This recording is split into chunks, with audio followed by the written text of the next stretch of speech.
आज के लेक्चर में हम क्या करने जा रहे हैं, कंसेप्ट पढ़ने जा रहे हैं। एक तो प्रैक्टिस क्वेश्चन डिस्कस करेंगे, फिर इसके बाद नॉमिनी डायरेक्टर का कंसेप्ट हमारा प्रीवियस लर्निंग ऑब्जेक्टिव में रह गया था, सही है। हालांकि ज़बानी कलामी हमने डिस्कस कर लिया था, लेकिन फिर भी एक दफा जब तक प्रॉपर रीडिंग या कवरेज ना हो तो स्टूडेंट्स को ये लगता है जैसे अभी हमने इसको कवर नहीं किया, इसलिए इस कंसेप्ट को हम आज की क्लास में कवर कर रहे हैं। और फिर इसके बाद पास्ट पेपर्स के और आई कैप के क्वेश्चन की प्रैक्टिस करेंगे, ठीक है।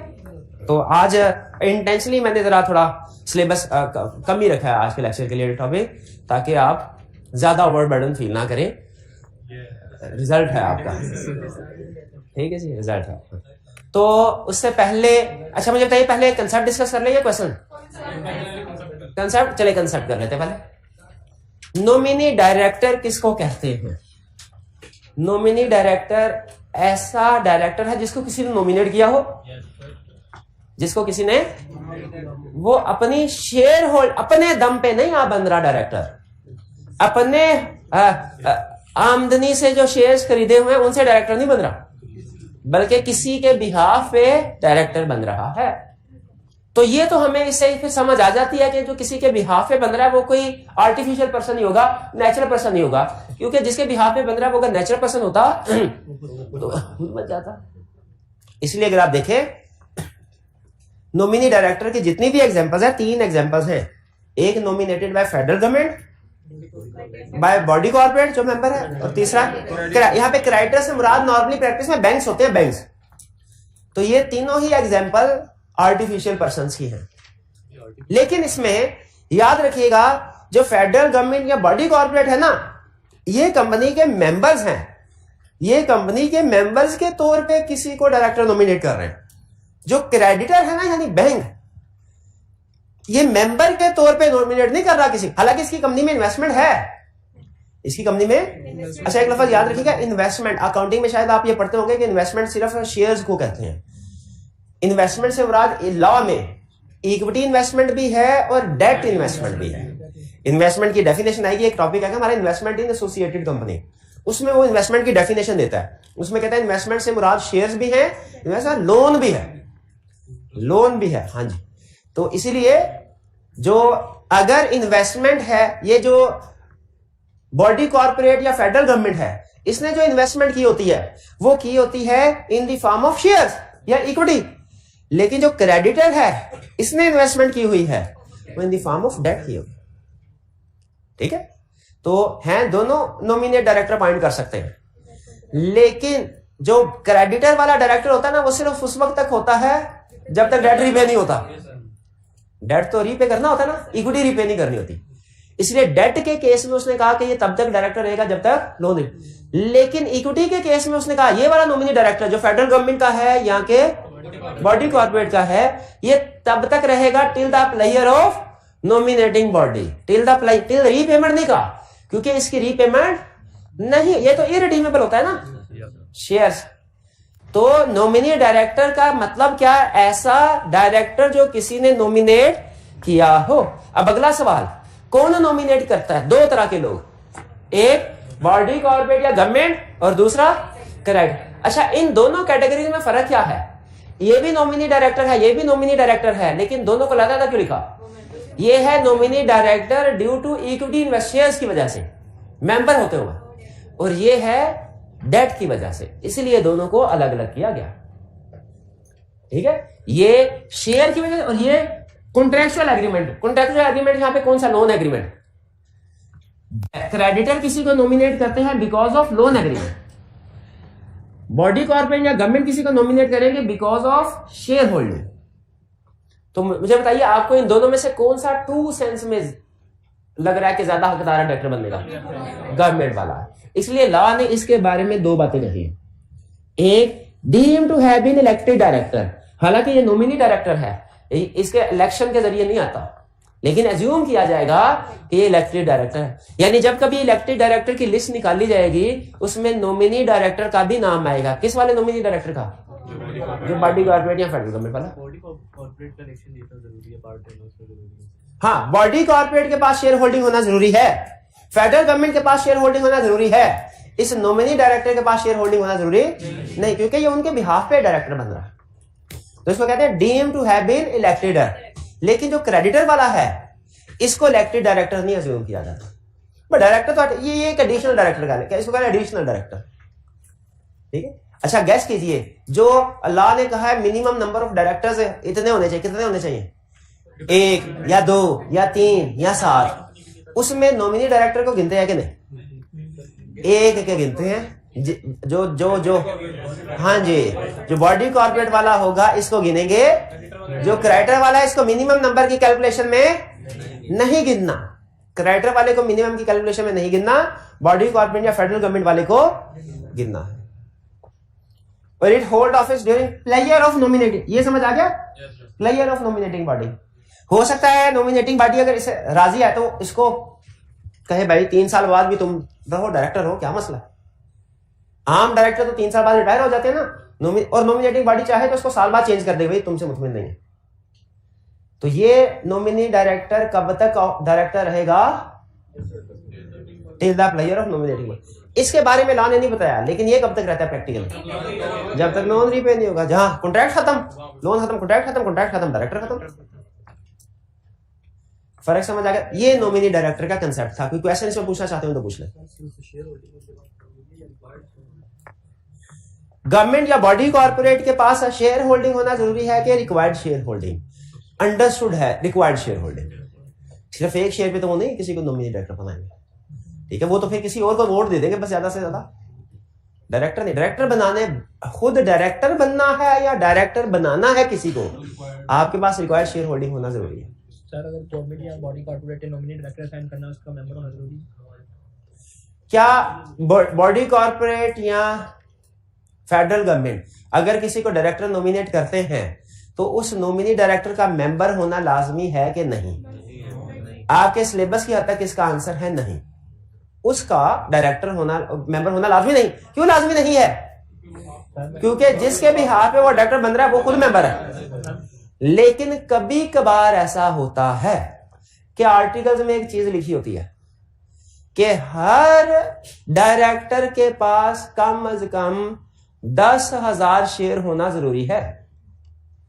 हालांकि बाय लॉ रिक्वायर्ड नहीं, आपको पता है लॉ ने एक्सेप्शन में लिखा हुआ है कि नॉमिनी डायरेक्टर का या जो रिप्रेजेंट कर रहा होता था उसका मेंबर होना जरूरी नहीं है। लॉ ने कहा है जरूरी नहीं है, लेकिन अगर कंपनी के आर्टिकल्स में लिख दिया जाए कि 10,000 शेयर हर बंदे के पास होना जरूरी है, अगर लिख दिया फर्ज करें, तो फिर इस सूरत में नॉमिनी डायरेक्टर का भी मेंबर होना जरूरी है। ये बात सवाल पूछ के उससे और मेरे से पूछ के उससे पूछ मेरे से पूछ के केस में बैंकरप्सी होती है, बैंकरप्सी होती है, तो उस केस में सर वो खुद ही जो बंदा साइन करते हैं वो भी तो डायरेक्टली कर रहा है, तो वो उसके पहले ये तो मेरे सवाल का जवाब समझ आ गया। मैंने क्या बताया भला? क्या बताया? पूछ रहा हूं। आपने बताया कि अगर आर्टिकल्स में लिखा होगा जो नॉमिनी डायरेक्टर है उसका मेंबर होना जरूरी है, तो इसका मेंबर होना जरूरी है। मेरा अगला सवाल, नॉमिनी डायरेक्टर कैसे कहां से शेयर लेगा? हाँ जी, वो अपनी जेब से शेयर नहीं खरीदेगा, वो कहेगा भाई काम आपका, पैसे भी आप दें।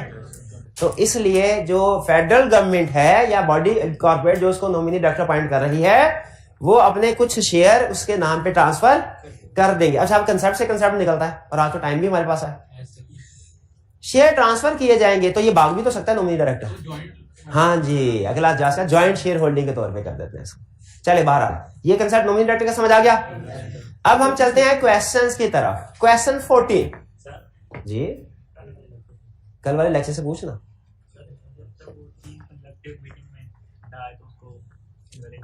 अगर डायरेक्टर 3 कंसेक्यूटिव बोर्ड मीटिंग में प्रेजेंट ना हो विदाउट लीव, ये भी था, तो वो बिल्कुल ऑफिस वेकेट हो जाएगा।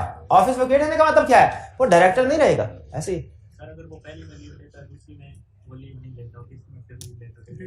पहली में लीव ले ली उसने, दूसरी में लीव नहीं ली, तीसरी में लीव ले ली, तो 3 कंसेक्यूटिव मीटिंग विदाउट लीव हुई कि नहीं? नहीं हुई, तो डायरेक्टर है।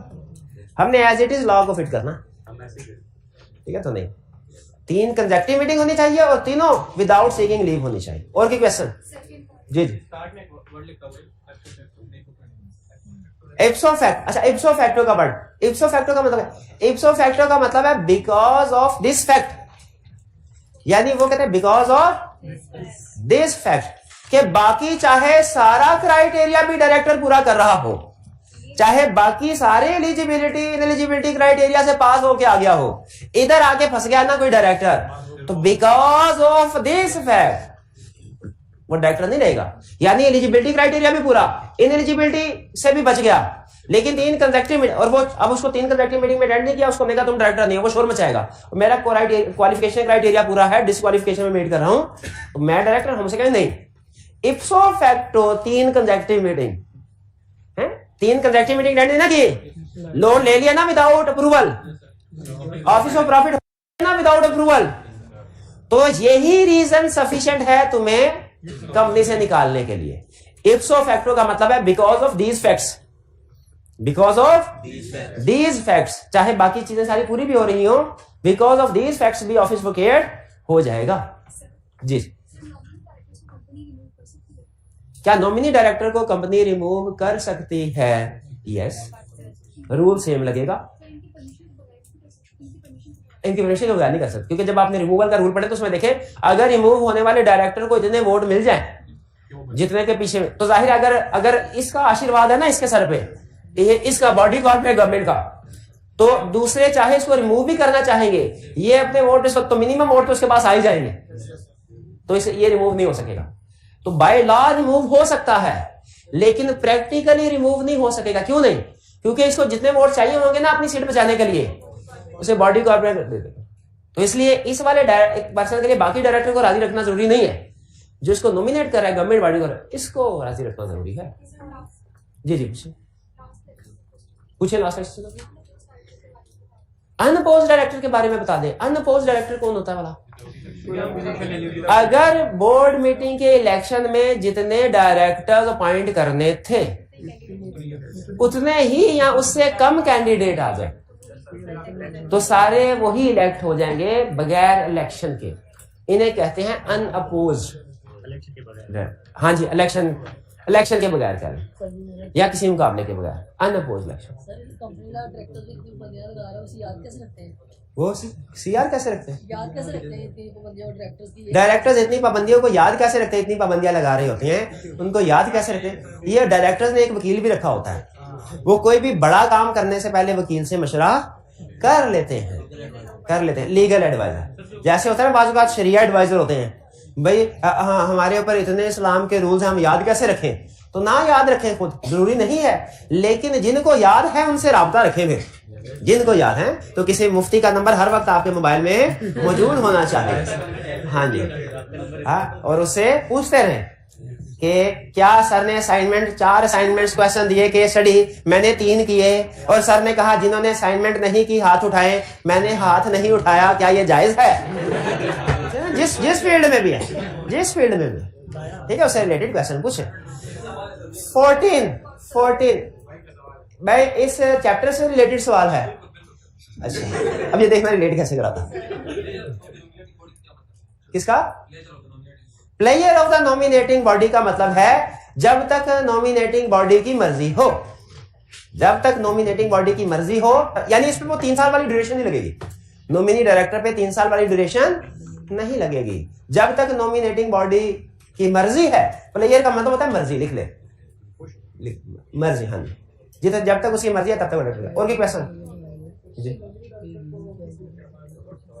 नॉमिनी डायरेक्टर को हर डायरेक्टर को फीस मिलती है, लेकिन याद रखें इनको नॉर्मली मंथली फीस नहीं मिलती।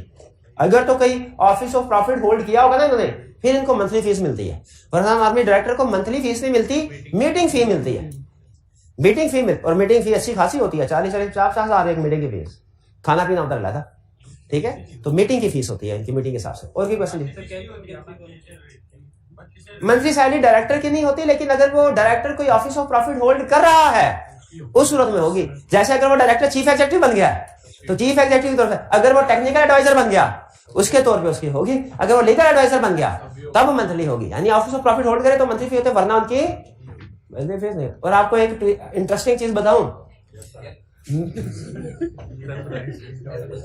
मीटिंग की फीस कितनी होगी ये डिसाइड कौन करेगा बोला?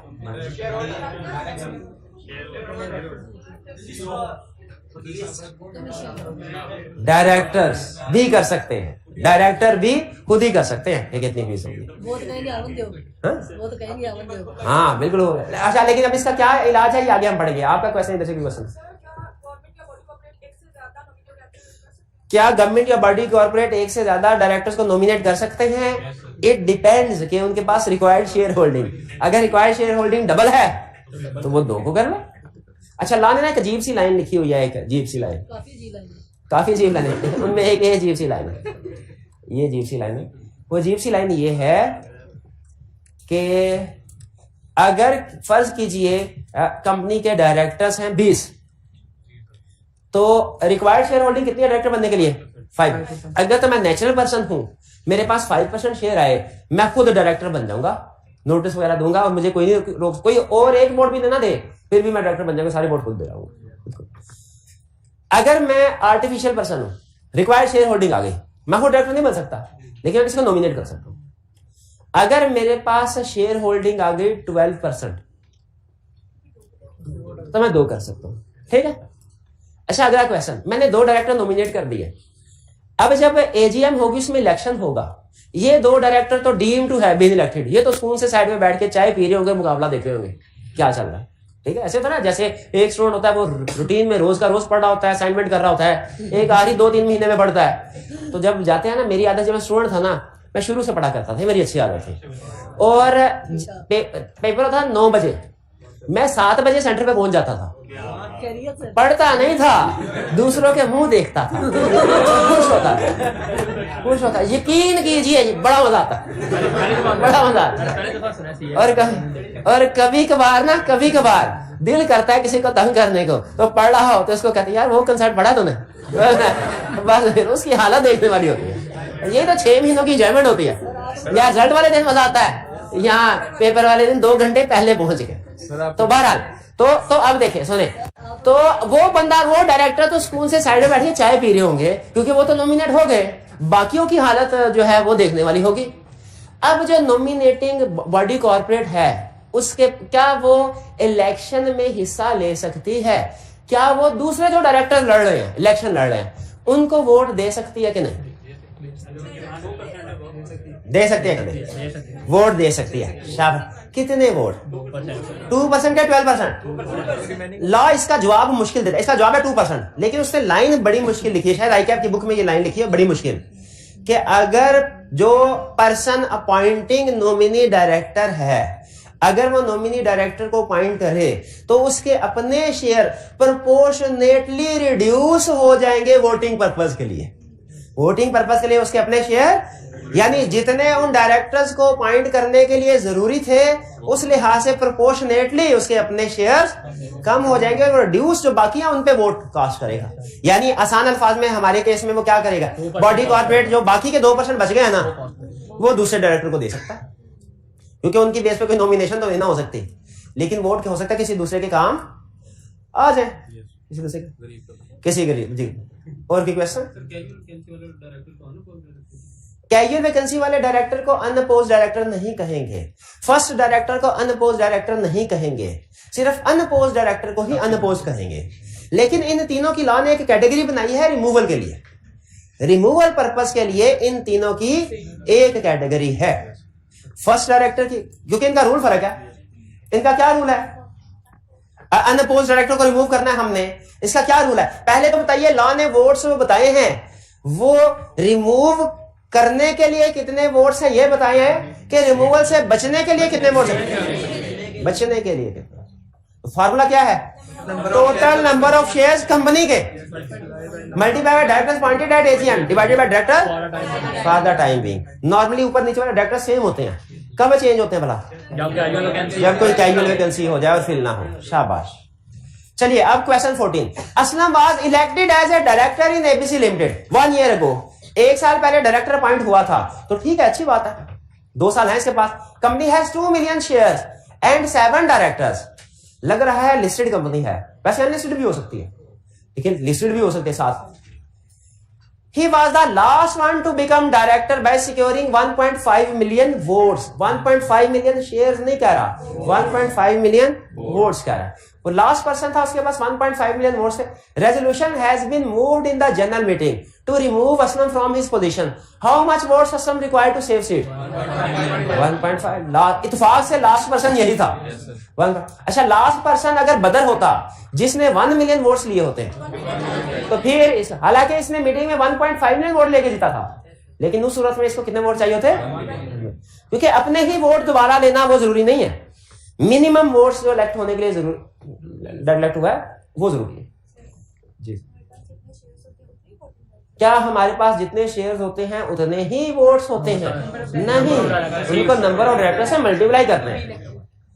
ठीक है, नंबर ऑफ डायरेक्टर से मल्टीप्लाई करते हैं। तो अगर आप ये समझ रहे हैं कि इस कंपनी के 2 मिलियन वोट्स हैं जिनमें से 1.5 मिलियन, तो ये कंसेप्ट गलत है। इस कंपनी के कितने वोट्स हैं? 14 million. 2 million share multiply by 7 number of directors, तो टोटल वोट्स कितने हैं? 14 million. Next 15, a public unlisted company. Unlisted को मैं अंडरलाइन कर लूंगा, टाइप ऑफ कंपनी। पब्लिक को भी कर ले।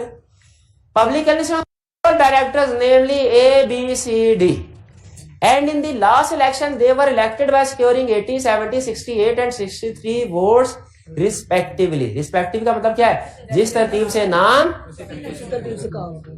उसी तरतीब से नंबर। एहसान mister E, who also contested election, secured 57,000 votes and could not be elected as director. तो लीस्ट वोट कौन से हो गए? 57 नहीं हुए? नहीं, लीस्ट सक्सेसफुल कैंडिडेट के लिए 63। One of the majority share holder has indicated to remove Babar in coming AGM। How much votes Babar required to save his seat? कितने? 63,000 वोट्स। ठीक है, वेरी इजी। आगे चलते हैं। 16, Aslam was elected as director to fill a casual vacancy. Company has 2 million shares and 7 directors. The last one to become director had secured 1.5 million votes in last election of directors. Resolution has been moved in the general meeting to remove Aslam from his position. How much votes Aslam required to save his seat? अब देखिए, अब case कौन सा है?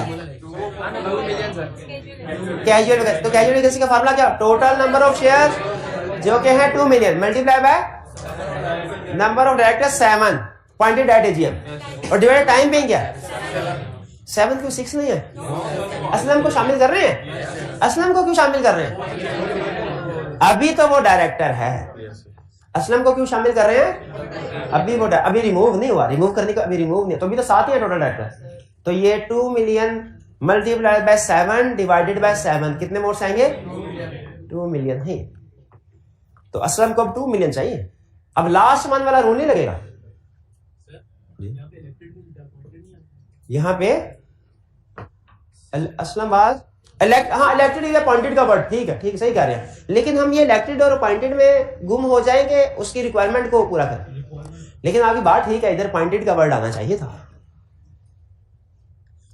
17, due to a dispute among the directors of Sun limited, a listed company, all the directors want to remove Hamid from directorship of the company prior to the completion of his term.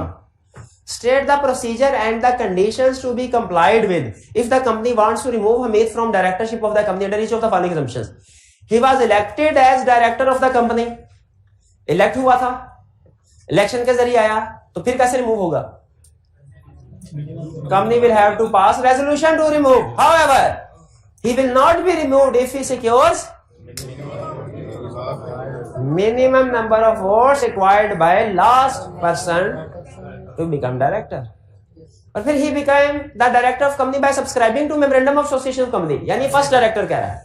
अगर वो first director है तो फिर formula 3 साल से पहले इनको remove कर रहे हैं ना, 3 साल कर सकते हैं। अब क्या होगा? ये तो फर्स्ट AGM से पहले रिमूव कर रहे हैं इसको। इसका टेन्योर फर्स्ट AGM तक होता है। फर्स्ट AGM से पहले भी क्या रिमूव किया जा सकता है? बिल्कुल। फार्मूला क्या होगा इसके लिए? Total number of shares multiply by 17 में कोई प्रॉब्लम? जी जी बिल्कुल। अगर वो 2 डायरेक्टर को रिमूव करना चाहे तो दोनों के लिए सेम रूल लगेगा, यानी सेम नंबर ऑफ वोट्स दोनों के लिए होंगे।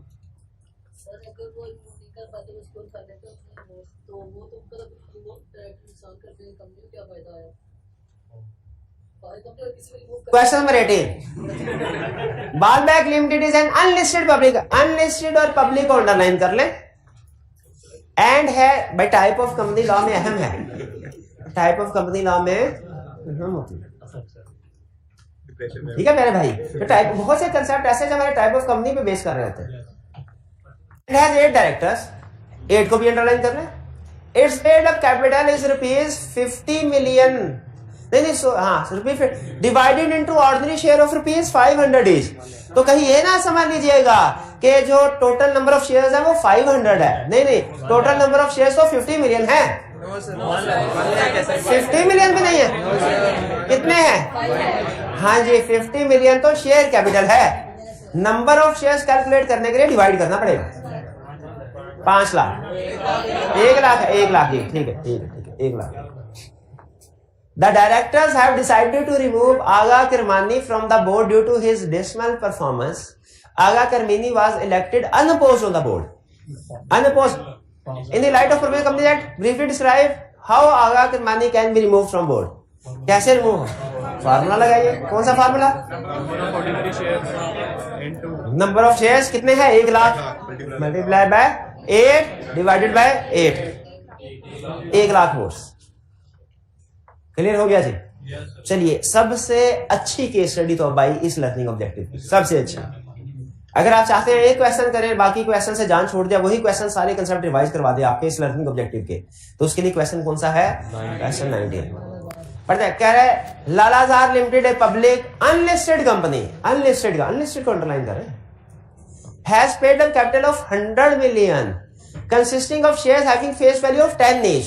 तो ये ना समझ लीजिएगा कि इसके 10 शेयर्स हैं, बल्कि इसके 100 मिलियन शेयर्स हैं। नहीं, हाँ 10 मिलियन, क्योंकि 100 मिलियन शेयर्स नहीं है, शेयर कैपिटल है। 10 मिलियन शेयर नोट रख कीजिएगा, कैलकुलेशन में यूज होंगे। Last election of its board of director was held on April 15, 2008, in which 8 directors were elected. 8 director, 8 को भी अंडरलाइन कर लें। 4 of the directors belong to the same family. The remaining director was Javed, Badr, Qasim, Daud. They secured 600, 350, 480, 220 votes respectively. ये 8 director, आठों के उसने हमें information बता दी। टोटल 8 देते ना, नहीं बाकी का उसने कहा, बाकी का remaining votes were equally distributed among 4 directors of the family. Remaining votes सबको इक्वली मिल गए और वो इनसे ज्यादा ही है। तो सबसे कम वोट्स किसको मिले हैं? दाऊद को, 220।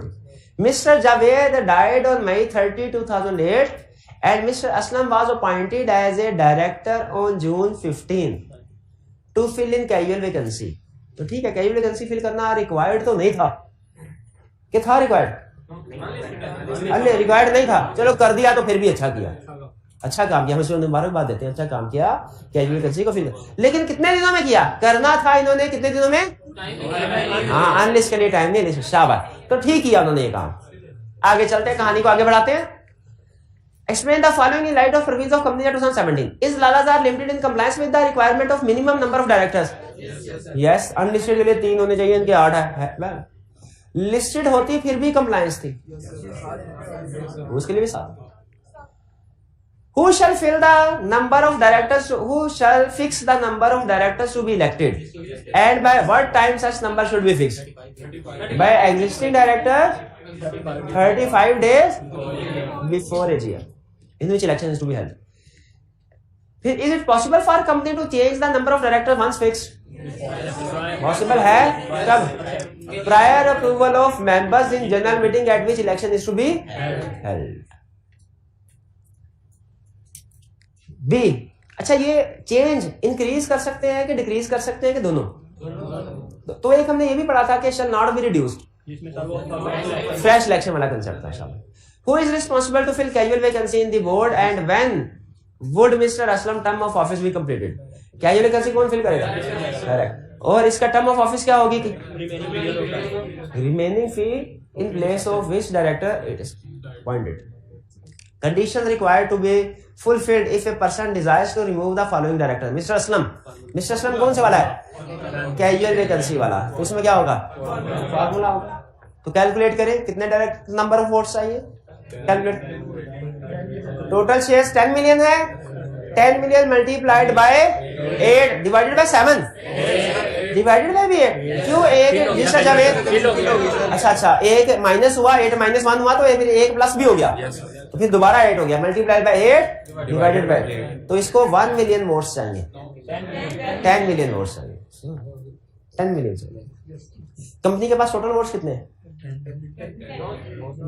Total votes 80 million. शाबाश। मिस्टर बदर को कैसे रिमूव कर सकते हैं? हाँ, रिमूव रेजोल्यूशन पास करके, लेकिन resolution shall not be passed if mister बदर सिक्योर्स 220 वोट्स। क्लियर हो गई ये बात? अच्छा, क्लास में कोई स्टूडेंट, भाई ये केस स्टडी खत्म हो गई, क्लास में कोई स्टूडेंट जो मुझे ये कैलकुलेट करके बता दे कि जो अदर 4 डायरेक्टर्स थे उनको कितने वोट मिले। क्वेश्चन में नहीं बताया ना, क्लास में कोई स्टूडेंट, सबसे पहले कौन स्टूडेंट बताएगा? 19.5 मिलियन पर डायरेक्टर। जरा देखिए, इन्होंने सही कैलकुलेट किया, शाबाश। इनका कहना है 19.5 मिलियन। 19.5 ठीक है, सही लग रही है कैलकुलेशन। चेक करें, 19.8 है, 19.58 या 587, यानी आपने कैलकुलेट कर लीजिए। वो थे 10 इंटू 80 मिलियन। 80 मिलियन में से इनको जितने मिले वो लेस कर दिए, बाकी शाबाश। तो कोई स्टूडेंट अगर कहे सर रिमेनिंग डायरेक्टर्स के वोट नहीं बताए, वो हो सकता है 220 से कम हो, वो हो सकता है 220 से, तो आप फौरन कैलकुलेशन करके चेक कर सकते हैं कि वो 220 से कम है कि ज्यादा।